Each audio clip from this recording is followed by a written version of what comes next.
Assalamu alaikum. Today we'll be doing topic number 2 of unit number 5, which is cash flow forecasting and working capital. So we'll learn what's the importance of cash to a business, cash flow forecast kaise banti hai, and what's the importance of that.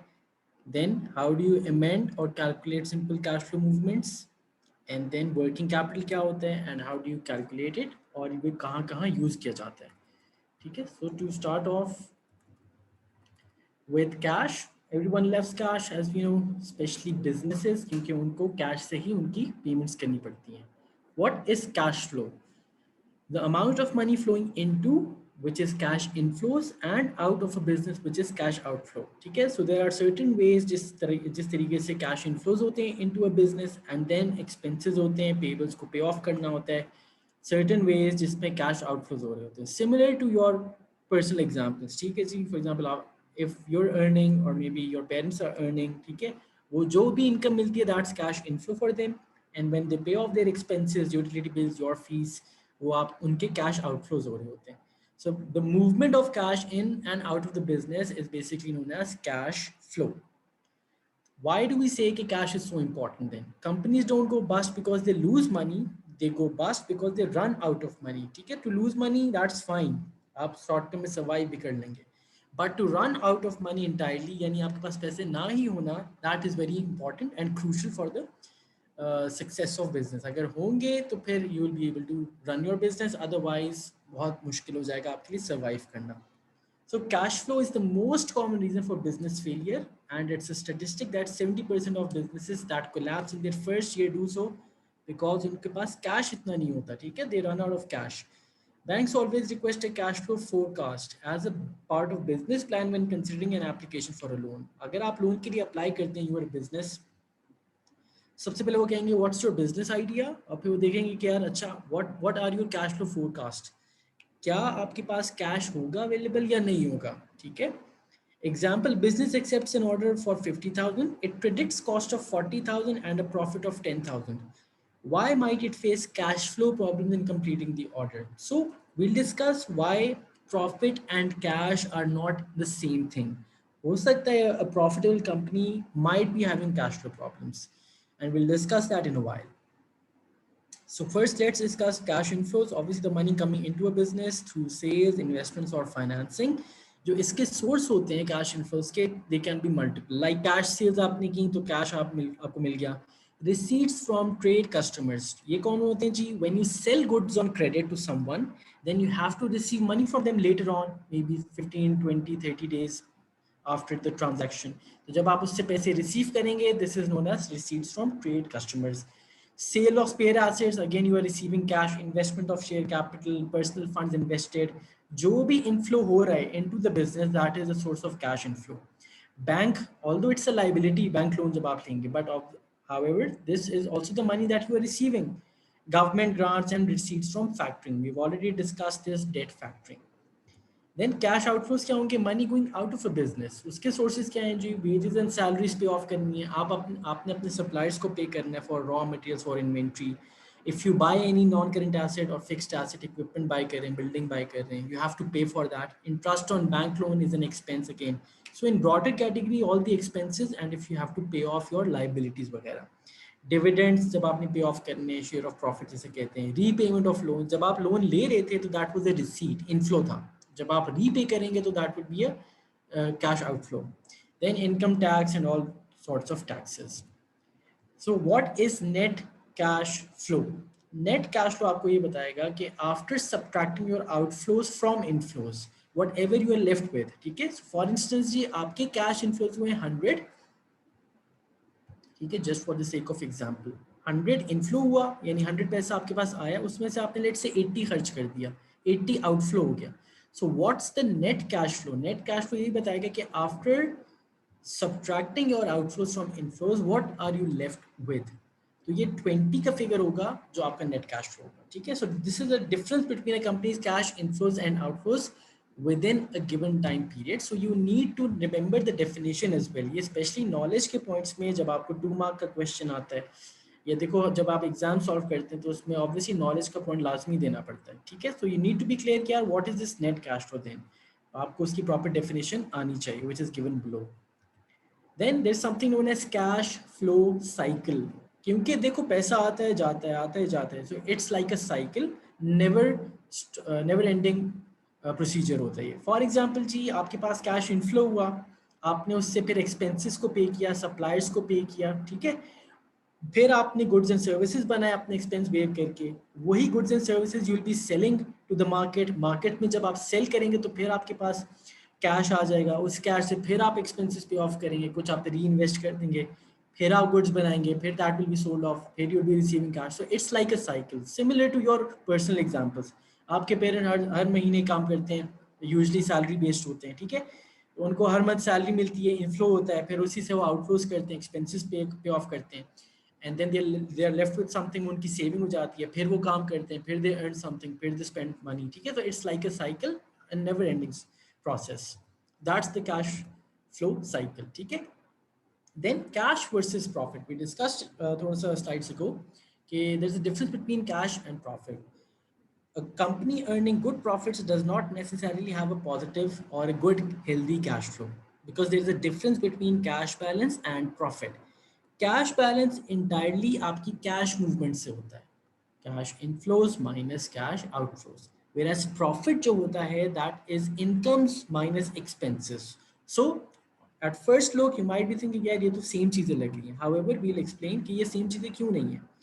क्योंकि देखो cash flow जो statement है वो आप सिर्फ cash की movement को देखते हैं. अच्छा जी, पैसे आ गए, we'll record that as an inflow, पैसे चले गए that's an outflow, and that will be net increase और डिक्रीज या नेट कैश जो भी बनता है उनका. इनकम स्टेटमेंट में विच विल बी डिस्कसिंग इंशाल्लाह टुमारो, हम यही देखेंगे यार इनकम्स और एक्सपेंसेस रिकॉर्ड कैसे करते हैं. यहाँ पे डिफरेंस आ जाता है.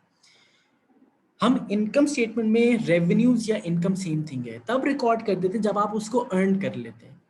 अर्न करने का मतलब ये नहीं है कि आप रिसीव भी करें, ठीक है. फॉर एग्जाम्पल जी, मैंने सेल्स किए हैं बट ऑन क्रेडिट किए हैं, ठीक है. अभी मेरे पास पैसा तो नहीं आया बट आई सोल्ड गुड्स, तो मैं इसको अपनी इनकम रिकॉर्ड कर दूंगा. सो this is the difference between inflow and income. Inflow मैं तब रिकॉर्ड करूंगा जब मुझे पैसा देगा वो, ठीक है जी.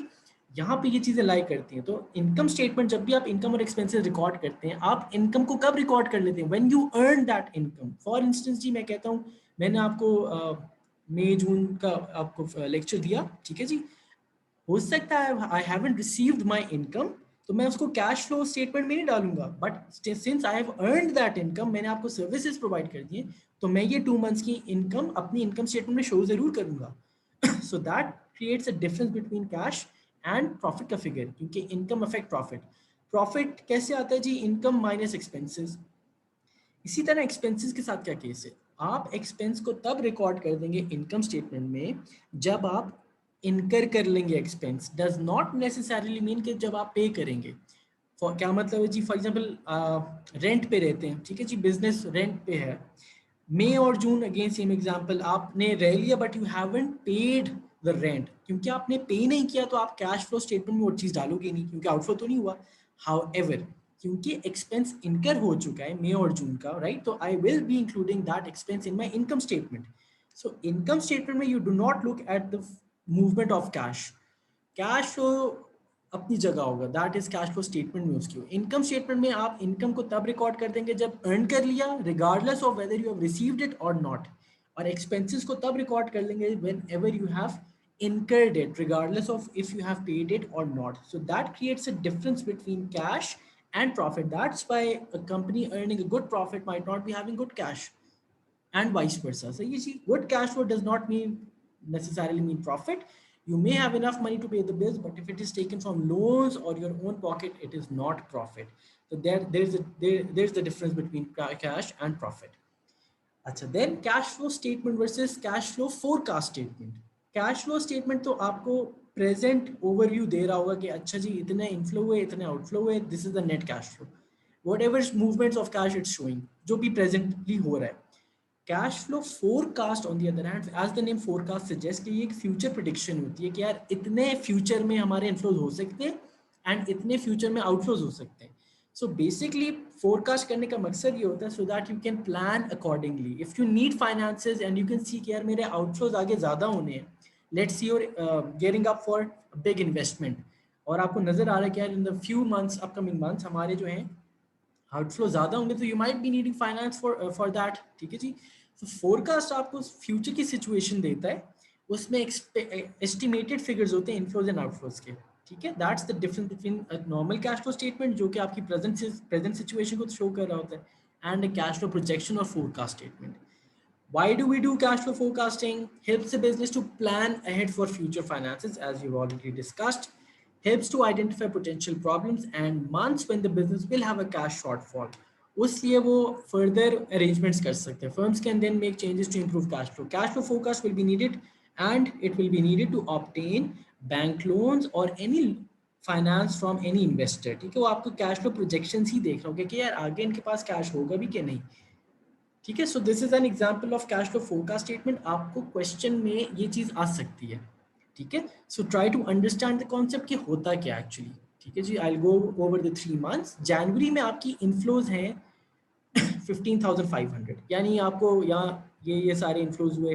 टोटल, हम टोटल की बात करते हैं, आपको टोटल इनफ्लो हुआ है जी 15,500, और टोटल जो आपने एक्सपेंस यानी बेसिकली टोटल आउटफ्लो जो हुआ है, जो पेमेंट किया आपने, since this is a cash flow statement, वो किया 10,500. Now if the question asks you कि यार what's the net cash flow for the month of January, net cash flow वो simply क्या होता है जी, cash inflows minus outflows, cash inflows minus outflow, that's a positive 5,000, ठीक है। अब ये तो हो गया for the month net cash flow। अब at the start of January you did not have any cash balance, तो यानी ये जो आपने for the month कमाए वही आपके पास at the end of the month भी है, ठीक है। अब इसकी सिग्निफिकेंस आपको आगे समझ में आएगी। नाउ जो क्लोजिंग बैलेंस होगा for the month of January, that will be the opening balance for the month of Feb. एक तो आपको ये बात रखनी है, जाहिर है जो जैन के एंड पे क्या पैसे बचे वही फरवरी के स्टार्ट में होंगे आपके पास, ठीक है। For the month of February आपके इनफ्लोज हुए 17,500 और आउटफ्लोज हुए 10,500। Again if I ask you कि what's the net cash flow for the month of February, तो आप क्या करोगे, इनफ्लो माइनस आउटफ्लो करोगे, विच इज 7,000, ठीक है। अब however if I ask you what's the closing balance of February, तब आप क्या करोगे, जो भी for the month net cash flow आया 7,000, आप उसको एडजस्ट करोगे जो आपके पास मंथ के स्टार्टिंग में बैलेंस पड़ा हुआ था, विच वॉज 5,000, राइट। इसको मैंने ऐड किया, then I will get to my closing balance of 12,000।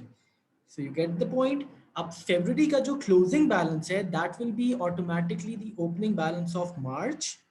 फिर मैंने वही मार्च के लिए काम करना है, inflows minus outflows equals to what, your net cash flow for the month. तो क्वेश्चन अगर नेट कैश फ्लो पूछता है तो आपने सिंपली उस मंथ के उस टाइम के इनफ्लोज माइनस आउटफ्लोज करने।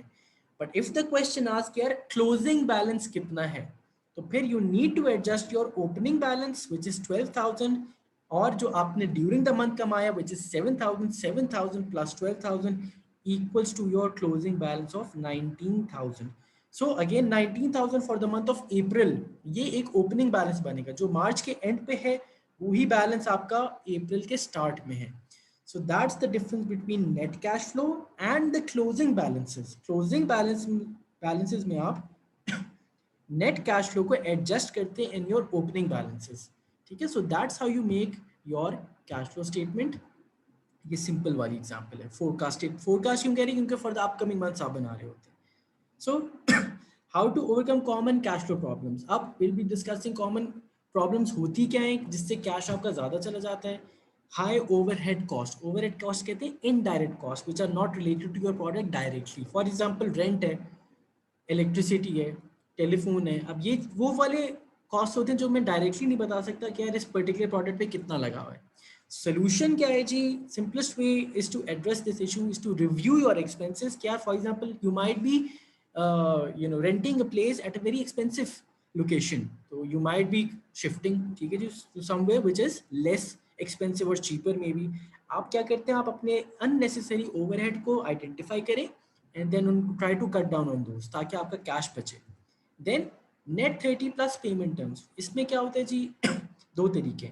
जब आप सेल करते हैं ऑन क्रेडिट, ठीक है, तो you should basically ask your receivers to pay you as soon as possible, ठीक है। उनको ज़्यादा टाइम ना दें आप, उसका सोल्यूशन ये है।